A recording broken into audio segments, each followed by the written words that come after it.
Mesdames et messieurs, bonsoir, bonsoir à tous. Vous êtes bien en direct de HAL24 News pour un nouveau numéro de l'échiquier international. La France plongeait dans la spirale de la violence depuis quelque temps, a semble-t-il du mal à contrôler la situation.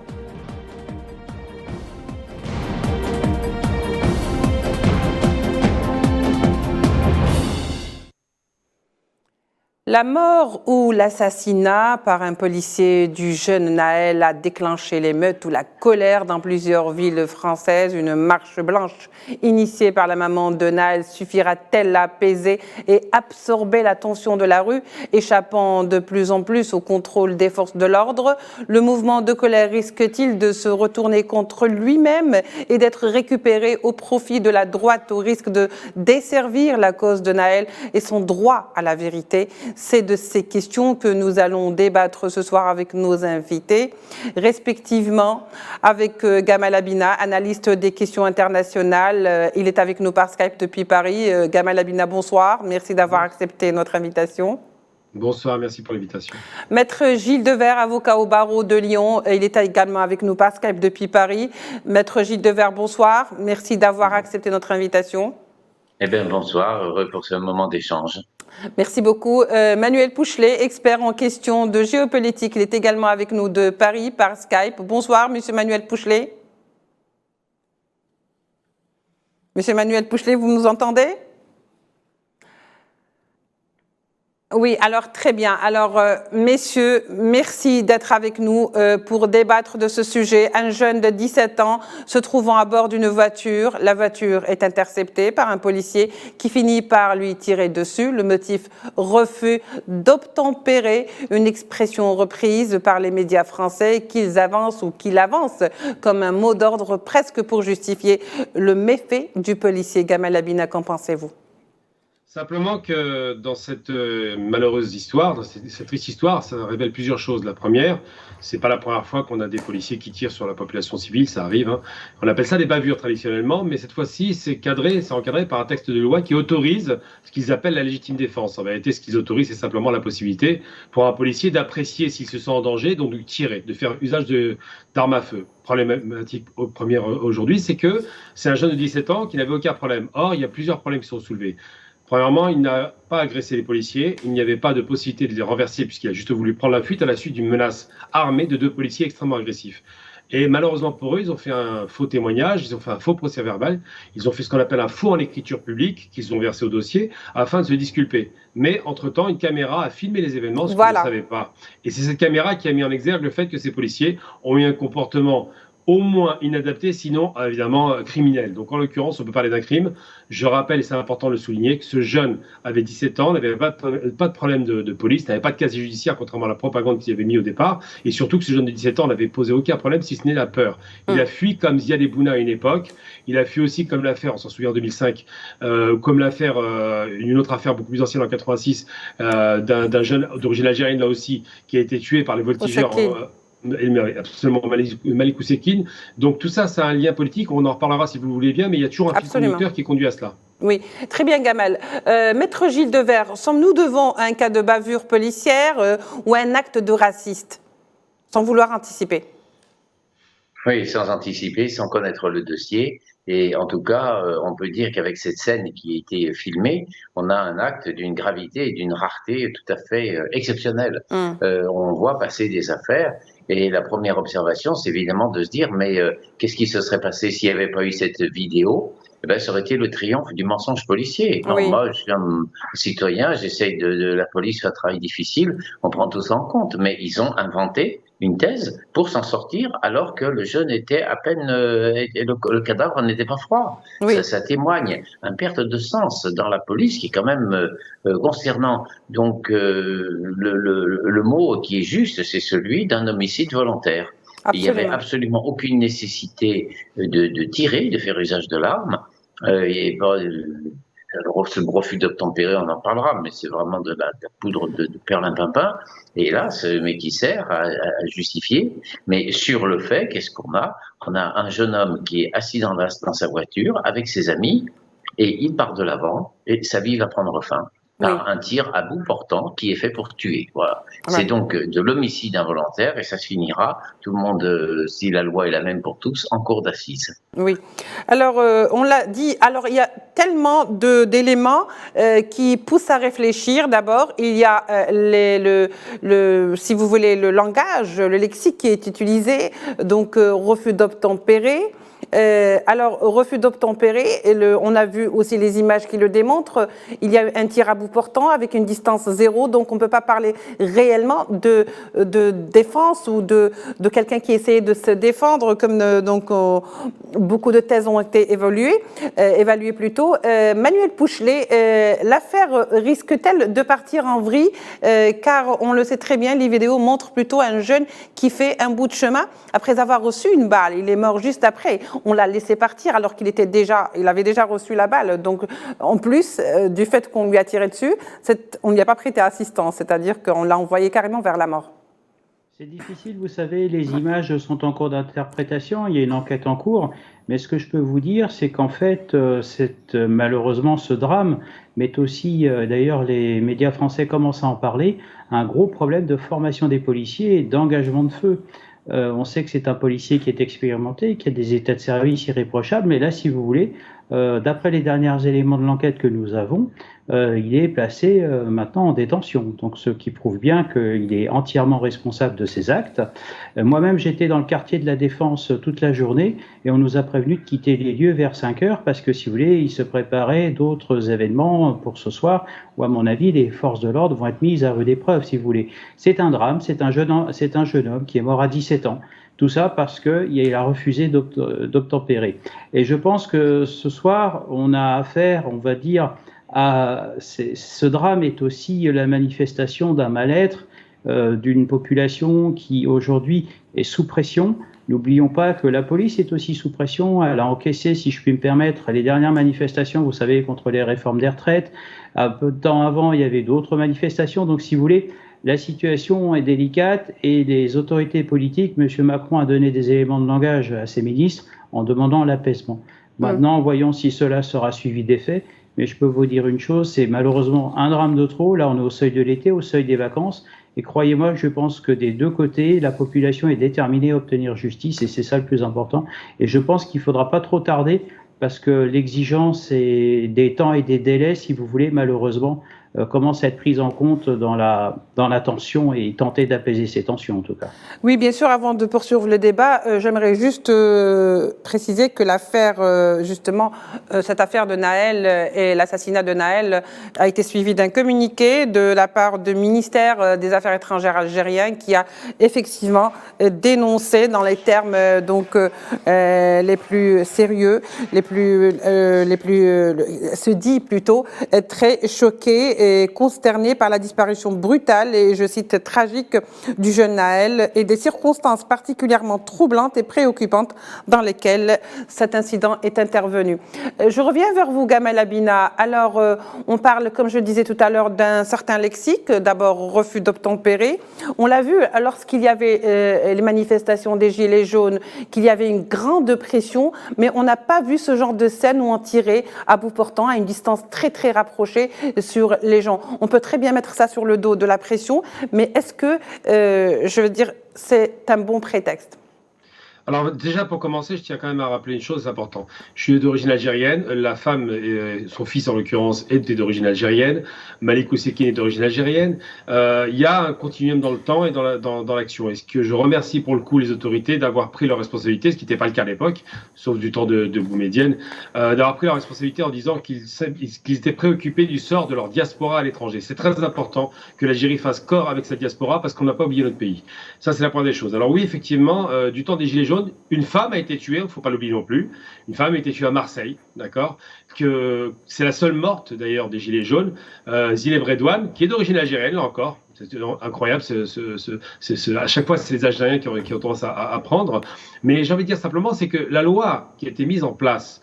Alors, je parlais du continuum historique parce qu'à l'époque, Malik Oussekine, c'était parce quoi? Le père spirituel de M. Sarkozy. M. Sarkozy qui est à l'origine des émeutes de banlieue de 2005 parce qu'il a insulté. Je dis bien insulté. Ce repris de justice a dit que les jeunes de banlieue qu'il fallait les laver au Karcher, les nettoyer au Karcher. Donc, ce qu'on nettoie au Karcher, c'est de la pourriture. Voilà ce qu'il a dit. Donc il a insulté toutes les populations des banlieues. On a eu des émeutes qui ont duré quand même longtemps. Il n'y a pas eu de mort, c'est vrai, parce que le monde entier regardait la France en s'interrogeant sur le traitement raciste de la police par rapport à sa population d'origine étrangère. Mais ce même Sarkozy est à la manœuvre à nouveau aujourd'hui, puisque c'est lui qui a inspiré les lois qui consistent à dire qu'il faut que les policiers puissent tirer à vue, avec des armes létales, quand même, une arme à feu, quand ils se sentent en danger. Et il y a plusieurs autres cas. Il y a encore 2 semaines, un jeune a été tué dans les mêmes circonstances, sauf que là, c'était pas filmé, donc c'est beaucoup plus facile. Mais c'est vrai qu'on a donné l'autorisation à la police aujourd'hui, comme si on était aux États-Unis, comme s'il y avait des armes à feu en face, comme s'il y avait un danger létal pour eux, de tuer des jeunes. Et il se trouve que il n'y a pas beaucoup de jeunes qui ont tué des policiers, voire jamais. Par contre, le contraire est vrai. Et j'ai envie de dire simplement une chose importante, c'est que cet après-midi, j'étais à Nanterre. Alors moi, je suis de Paris, je travaille dans le 93, donc hier soir, j'ai vu les feux un peu partout. Mais surtout, j'étais à Nanterre, on a fait une manifestation très ordonnée, très structurée, il n'y avait aucun problème tant que la police n'apparaissait pas. Et au terme de cette manifestation, au bout de la manifestation, il y a eu les premiers échauffourées à la suite d'un gazage spontané et sans justification de la police. Parce qu'aujourd'hui, les policiers sont très tendus, parce qu'effectivement, ils ont été mis à rude épreuve, c'est vrai, mais pas seulement. Parce que 80% des policiers, semble-t-il, d'après une étude de Thierry Vincent, votent Front National. Donc il ne faut pas écarter le caractère raciste de certains policiers, pas tous bien évidemment, qui se font un vrai plaisir à tuer des gens d'origine africaine et algérienne en particulier, parce que dans leur inconscient collectif, ils ont perdu la guerre d'Algérie et que la guerre ne s'est jamais arrêtée dans leur tête. Oui, très bien. Maître Gilles Devers, alors il faut quand même préciser un détail très important. Ils sont combien de Naël à ne pas avoir obtenu gain de cause parce qu'il n'y avait pas de caméra? Parce qu'il faut penser à ces gens-là. Alors, est-ce qu'il faut toujours qu'il y ait une caméra pour justifier le crime? Alors, la première partie de votre question, on ne peut pas y répondre, bien entendu, vu que c'est la masse, et mon cabinet a traité quelques dossiers où on a essayé de regrouper le bon sens, le raisonnement, les indices, et puis on bute sur le fait qu'il y a des PV. Vous allez quand même remettre en cause des PV de police. Ben voilà, d'accord, bon. Et là, il est absolument flagrant que nous avons la démonstration que pour ce refus d'obtempérer, qui est une infraction extrêmement faible en droit français, oui. Qui ne justifie rien. Il faut, vous savez, sur le crime, ce qui est difficile avec le crime, c'est que c'est pas dans notre esprit. Et on a tendance à zapper le crime pour tout de suite s'intéresser aux conséquences, aux causes, etc. Moi, je suis avocat, je dis il faut regarder le crime. Et le crime, c'est quoi? C'est un policier qui tue à bout portant un adolescent. Voilà. Alors on le voit sur les images, oui. C'est ça qui doit nous marquer, c'est-à-dire que face à un problème complètement bénin de circulation, un policier est capable d'abattre à bout portant un jeune homme, mineur en outre, et ensuite de se précipiter au commissariat pour faire des faux procès-verbaux. Donc ensuite, il faut bien comprendre que dans la population, c'est une traînée de poudre. C'est une traînée de poudre.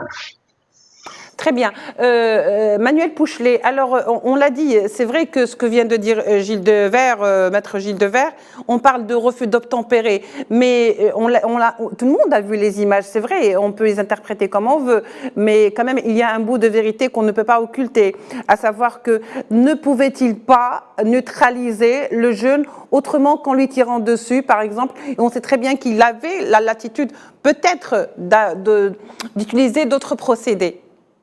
Moi, je pense qu'on devrait plutôt dire interpeller, pas neutraliser. Vous savez, moi qui ai servi très longtemps dans le milieu militaire, neutraliser, ça veut dire tirer à tuer. On soit bien d'accord. Oui. On est bien d'accord. Hein, parce que moi, vous savez, il y a très longtemps, j'avais fait des checkpoints en ex-Yougoslavie.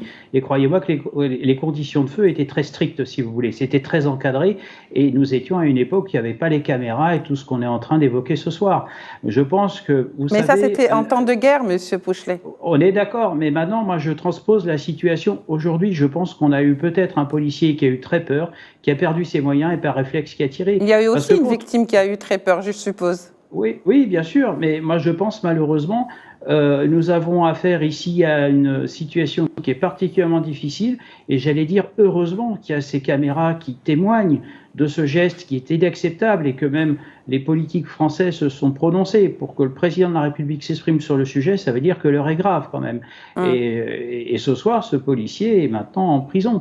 Donc, si vous voulez, la responsabilité a été démontrée. Vos invités l'ont parfaitement indiqué aussi avec ce climat qui est particulier au sein de la police, sans leur jeter l'opprobre. Mais si vous voulez, c'est une situation qui est tendue. Je pense qu'on arrive à une période en France où il y a quand même moi j'ai changé, si vous voulez, cet après-midi avec des candidats qui habitent le quartier. Ils m'ont dit, monsieur, vous savez, on a peur. Et là, je vous parle de jeunes qui sont en master 2 quand même. C'est pas des jeunes étudiants, ce sont des jeunes qui vont se retrouver sur le marché de l'emploi.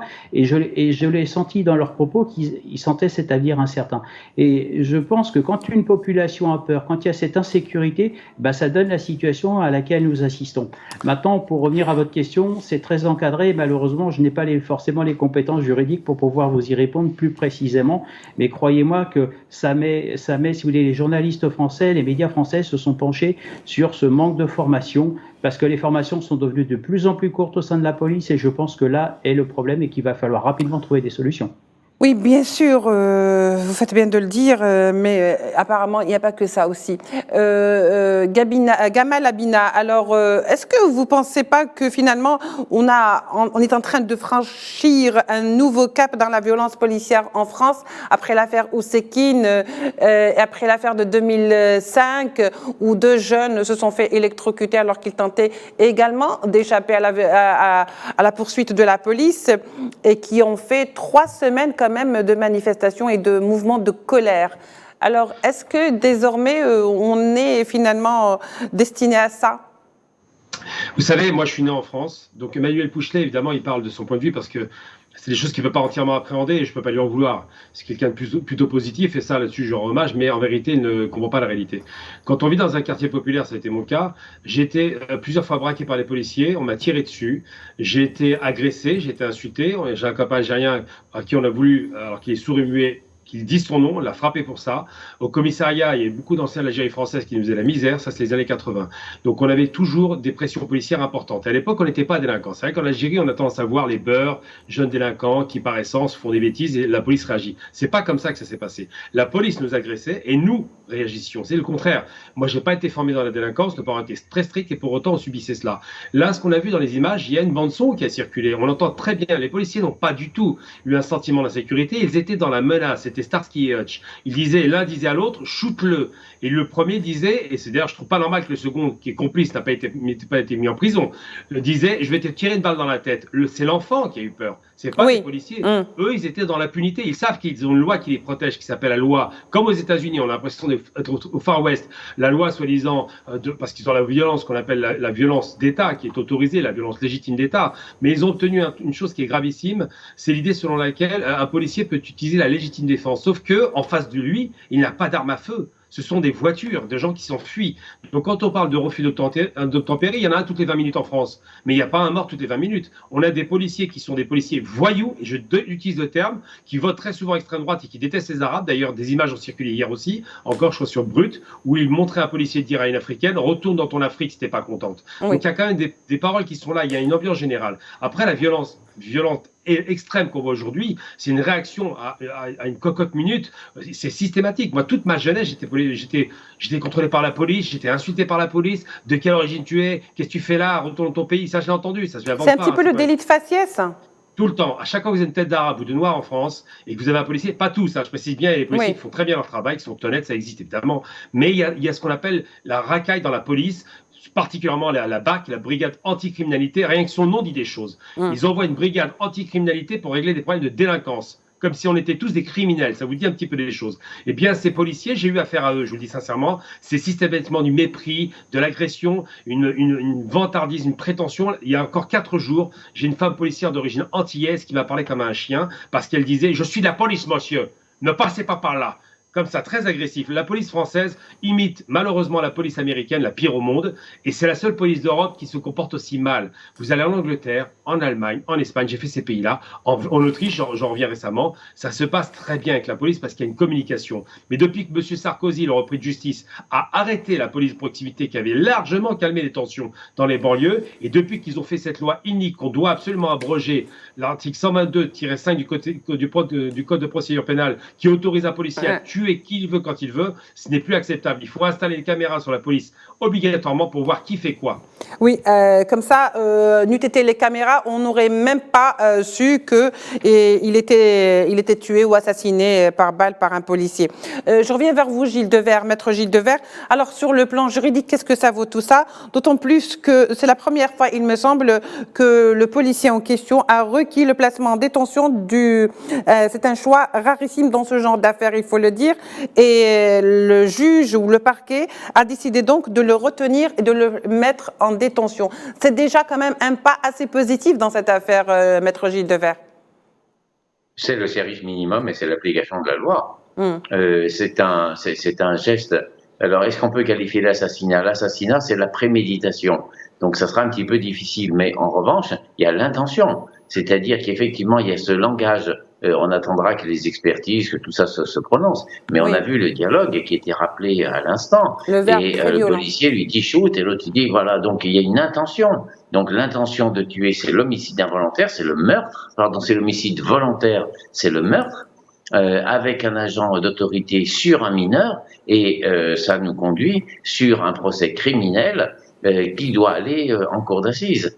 Et le placement en détention des policiers est assez rare, il est même très rare, et ici, il est la signature que le procureur, le juge d'instruction, et le juge des libertés, vu que c'est un troisième juge qui statue, sont tout à fait en face pour dire que ce soit la gravité du fait dans tout ce qui montre de violence, et ensuite 6 heures de mensonges avant que la vidéo apparaisse, c'est-à-dire presque un déni de l'humanité pour bien s'en tirer. Donc tout ça, c'est de la plus extrême gravité.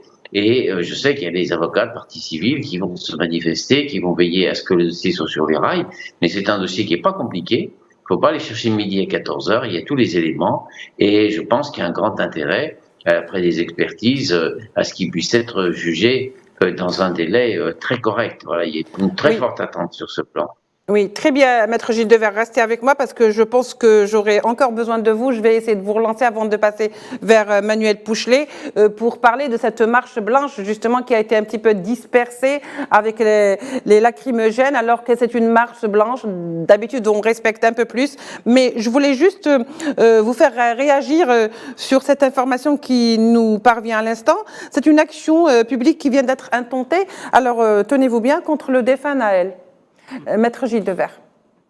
Mélenchon a dénoncé, bien sûr. J'ai pas entendu la fin de la question. Oui, alors je disais qu'on vient donc d'avoir cette information. Une action publique a été intentée contre la victime, le jeune Naël. Alors, donc, qu'est-ce que vous pensez de cette information? Alors, non seulement il est mort, en plus il y a toute une action qui est intentée pour refus d'obtempérer. Le jeune homme est parti déjà. C'est-à-dire qu'en fait, c'est pas une enquête qui est dirigée contre lui, vu que la loi est très claire. Oui, c'est une action publique. Évidemment, c'est la fin de l'action pénale. Par contre, je déplore cette manière de rechercher tout ce qu'il en est sur ce refus d'obtempérer qui ne tire pas la route, j'allais dire 2 minutes. C'est une infraction minime. C'est sûr que quand un policier vous dit vous arrêtez, vous devez vous arrêter. Mais est-ce que ça autorise déjà la course-poursuite? Il y a des très gros débats là-dessus. Et c'est une loi de gauche, entre guillemets, votée par Hollande et Cazeneuve, là, le presque président, qui avait renforcé ce régime du refus d'obtempérer pour en faire une arme constante pour les policiers. Mais le refus d'obtempérer, il n'autorise pas la course-poursuite, sauf s'il y a des circonstances de danger, et ensuite, il n'autorise absolument pas de tirer, ça n'a rien à voir. Si vous êtes devant la voiture, qu'une voiture fonce sur vous, alors que vous avez fait signaux que vous êtes... toute personne a le droit de prendre des mesures pour se défendre. Mais là, il est à côté, la voiture est à l'arrêt, il n'y a rien sur la légitime défense. Le refus d'obtempérer, il date d'une demi-heure auparavant, quand il y a eu, on lui a dit de s'arrêter, on lui a dit de s'arrêter à un feu rouge, ensuite il y a eu un giratoire et des choses comme cela. Et le procureur dit oui, mais c'est extrêmement dangereux, mais c'est extrêmement dangereux parce que vous faites la course-poursuite. Les agents ont des motos qui sont surpuissantes. Oui. Se tenir à un minimum de distance pour éviter cette course-poursuite avec un jeune et qui peut causer des accidents. Oui. Le principe même des courses-poursuites, j'espère, sera débattu en France, parce qu'il y a tout à fait possibilité, avec la plaque d'immatriculation, avec le signalement de cette voiture, avec ceci, pour la récupérer sans s'engager sur ce phénomène-là, qui a créé la panique chez ce jeune conducteur au point qu'il en est mort. C'est une catastrophe. Merci, Maître Gilles Devers. Manuel Pouchelet, donc il y a eu une marche blanche quand même pour essayer d'apaiser les tensions, mais même cette marche a été un petit peu, on a tenté donc de la disperser. Il faut dire qu'il y a un dispositif de 40 000 policiers qui sont sortis aujourd'hui, justement de peur de cette marche blanche. Alors, je vous donne la parole, Monsieur Manuel Pouchelet, mais brièvement parce qu'il ne nous reste pas beaucoup de temps, vraiment. Oui, c'est 40 000 gendarmes et policiers sur toute la France. Il y en a 5 000 sur Paris. Voilà les effectifs qu'on a pu entendre ce soir aux informations. Maintenant, je pense qu'il faut respecter la mémoire de ce jeune qui est décédé et aider à soutenir la famille. Et les marches blanches, elles sont toujours le témoignage d'un respect par rapport à celui qui vient de mourir. Et c'est très important parce que ça mobilise la population et elle est toujours orientée vers la famille et non contre l'État. Et ça, c'est important de le signaler. Maintenant, il y a un mécontentement en France et il faut le prendre en compte.